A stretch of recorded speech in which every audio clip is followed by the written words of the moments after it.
তোরা বেড়া আসলে বুঝতে মান ইজ্জত কিচ্ছু রাখতি না, একবারে কিচ্ছু রাখতি না। নাইলে চিন্তা কর, এই যে আর্জেন্টিনার প্লেয়ার এখন বাংলাদেশে খেলবে লাইছে, কোনো দরকার আছে? পট করে দেখলাম যে গেড়ি বিয়ে গিয়ে লাগাই দিল, গেড়ি বিয়ে লাগাই দিবার আর কি দেখলাম কল্লা মারে দিল। মা এখন কি বিয়া দেবে? বাংলাদেশের মান সম্মান আঘাত চলে যাইতো না। খেলা এটা হলো একটা বিনোদনের জায়গা, এখানে মানুষ বিনোদন লেভেলটা মূলত খেলাটা চায়, বা যারা খেলে এরাও খুব এনজয় করে করে খেলে। কোন জিতবো কোন হারবো এটা যাতে খেলবো বা যে তারা খেলা চাইবো হ্যাঁ তারা তো দেখবো, কিন্তু ফট করে গের গেড়ি বিয়ে লাগাই দেন আর গ্যাস কল্লা মারে দেন, এগুলো তো সমস্যা নাতি। সবচেয়ে বড় কথা হইলো আর্জেন্টিনার তো লোক এখন যেহেতু আন্ডা বাংলাদেশে আইছে, আন্ডা যতটুকু সম্ভব বাঙালি হিসেবে এগুনের অতিথিয়তা করানোর দরকার আছিল কিনলে, কারণ এগুন আন্ডার দেশের বলে অতিথি। তোরা কল্লা টল্লা মারে এগুনের পুরো বেয়া করে দিলি।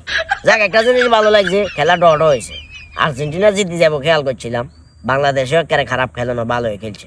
সামনে তো আরো ভালো খেলতে হইব, তবে কল্লা মারন যাইতো না, গেলি টিভি দেওয়ান যাইতো না, আচার ব্যবহার একখানা ভালো করতে হইব। তাইলে আন্ডা খেলার পাশাপাশি আন্ডা আচার আচরণের প্রতিও বাইরের দেশের মানুষেরা কি হইব, সন্তুষ্ট হইব। আল্লাহ হাফেজ।